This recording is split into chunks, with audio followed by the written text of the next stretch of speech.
Pernah nggak sih Anda mimpi punya merek produk sendiri yang ngetop banget di Indonesia? Nah, kebanyakan dari kita pasti langsung mikir, langkah pertamanya apa coba? Pastilah bangun pabrik. Hari ini kita bakal bongkar habis-habisan strategi yang sesungguhnya. Ini dia panduan asli buat meluncurkan brand produk di sini. Oke, kita mulai dari mitos yang paling umum. Kalau mau punya merek besar, ya harus punya pabrik sendiri, mesin sendiri, ratusan karyawan. Padahal, kata sumber kita, ini cuma ilusi. Malah ini tuh jebakan berbahaya yang bisa bikin modal ludes dan bisnis mati bahkan sebelum sempat jalan. Tapi pertanyaannya, emang ini satu-satunya cara? Jalan yang mahal dan super berisiko ini? Coba deh pikirin, gimana kalau merek-merek raksasa dunia, dari elektronik sampai alat berat, ternyata pakai cara yang beda banget? Jawabannya, tentu saja ada cara lain, cara yang lebih cerdas. Nah, ini dia level pertamanya. Kita sebut saja ini jalan pintas. Namanya sistem Maklon. Kalau di luar negeri, terkenalnya sebagai contract manufacturing. Jadi, maklon itu apa sih? Gampangnya gini deh, Anda nggak perlu punya pabrik sama sekali. Anda tinggal sewa aja kapasitas produksi pabrik orang lain buat bikin barang sesuai pesanan Anda. Udah jadi, tinggal tempel logo merek Anda. Anda fokus ke brand, mereka yang pusing soal produksi. Simple kan? Nah, lihat deh perbandingannya di sini. Jelas banget bedanya. Kalau punya pabrik sendiri, 80% modal Anda itu terkunci jadi besi dan bangunan. Tapi dengan Maklon, situasinya dibalik total. Sebagian besar dana Anda itu bebas, jadi amunisi buat hal yang paling penting. Marketing, bangun brand, dan kuasai pasar. Jadi, intinya ada 3 keuntungan gede.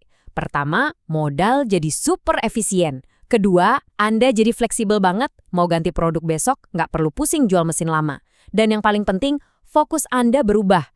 Dari yang tadinya cuma operator mesin, sekarang Anda jadi arsitek sebuah merek. Oke, sistem Maklon kedengerannya sempurna banget ya. Eits, tunggu dulu. Ini baru level 1.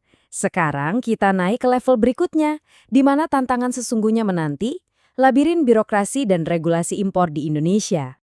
Sistem Maklon emang udah menyelesaikan masalah modal dan produksi, apalagi kalau Anda kerjasama dengan pabrik dari luar. Tapi, ini justru membuka pintu ke masalah baru yang seringkali lebih bikin pusing, birokrasi. Percaya deh, banyak banget pengusaha yang game over di tahap ini. Salah satu gerbang utama yang harus Anda lewati itu namanya SNI. Ingat ya, ini bukan cuma stiker tempelan di kemasan. SNI itu proses yang super serius. Ada audit pabrik yang mendalam, ada uji lab yang ketat banget buat mastiin produk Anda itu aman dan berkualitas. Prosesnya itu kira-kira begini. Pertama, auditor bakal datang dan ngecek pabrik Anda dari A sampai Z. Kedua, sampel produk Anda, misalnya kabel baja gitu ya, itu bakal ditarik di lab sampai putus buat diuji kekuatannya. Ketiga, semua dokumen legal, dari NIB sampai persetujuan impor, itu harus lengkap dan benar 100%. Salah satu titik atau koma aja bisa berabe. Nah, di sini taruhannya gede banget. Cuma gara-gara salah satu digit di kode HS, itu loh kode klasifikasi barang, seluruh kontainer barang Anda bisa disandra berminggu-minggu di pelabuhan. Tahu akibatnya? Anda kena biaya denda penumpukan atau demurrage yang mahalnya minta ampun dan bisa menghabiskan seluruh keuntungan Anda. Benar atau salah, di sini bedanya cuma untung besar atau rugi total. Oke, anggaplah Anda berhasil melewati labirin regulasi. Permainan belum selesai loh. Sekarang kita masuk ke final boss level, tempat para pemain kakap bersaing, memenangkan proyek-proyek raksasa dari pemerintah dan BUMN. Kunci buat masuk ke level ini cuma satu, TKDN. Intinya, pemerintah bilang, kami cuma mau beli barang yang ada unsur lokalnya, entah itu dirakit di sini atau pakai komponen dari sini. Ini cara pemerintah buat ngedorong industri dalam negeri. Nah, disinilah pembedanya. Menurut sumber kita, menguasai TKDN itu ibarat punya cheat code. Ini adalah pengetahuan strategis yang bisa bikin merek Anda loncat dari jualan di pasar retail biasa, langsung masuk ke liga tender pemerintah yang nilainya bisa triliunan. Coba deh kita lihat tabel ini. Kalau Anda cuma importir murni, ya siap-siap aja jadi penonton. Peluang Anda buat menang tender pemerintah tuh kecil banget. Tapi kalau Anda berevolusi, jadi ahli strategi lokalisasi, misalnya impor komponennya aja terus dirakit di Indonesia, nah pintu ke proyek-proyek gede itu langsung terbuka lebar. Jadi setelah kita lewatin semua level tadi, apa sih intinya?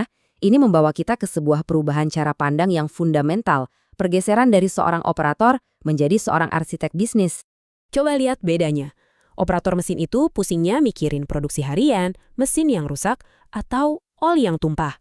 Nah, kalau arsitek bisnis, dia fokusnya mendesain sistem yang efisien, bangun merek yang kuat, dan ngatur rantai pasok global. Skala bisnisnya nggak lagi dibatasi sama berapa banyak mesin yang dia punya. Ini dia gagasan utamanya. Di zaman sekarang, kekayaan sejati itu nggak datang dari siapa yang punya mesin paling banyak, tapi dari siapa yang paling pinter merancang dan menguasai sistem, baik itu sistem produksi, sistem birokrasi, maupun sistem distribusi. Ujung-ujungnya pilihan ada di tangan Anda. Anda mau menghabiskan energi jadi operator yang terjebak di urusan produksi sehari-hari? Atau Anda mau jadi arsitek yang membangun sebuah kerajaan bisnis yang bisa diskalakan dan tahan banting? Coba pikirkan baik-baik.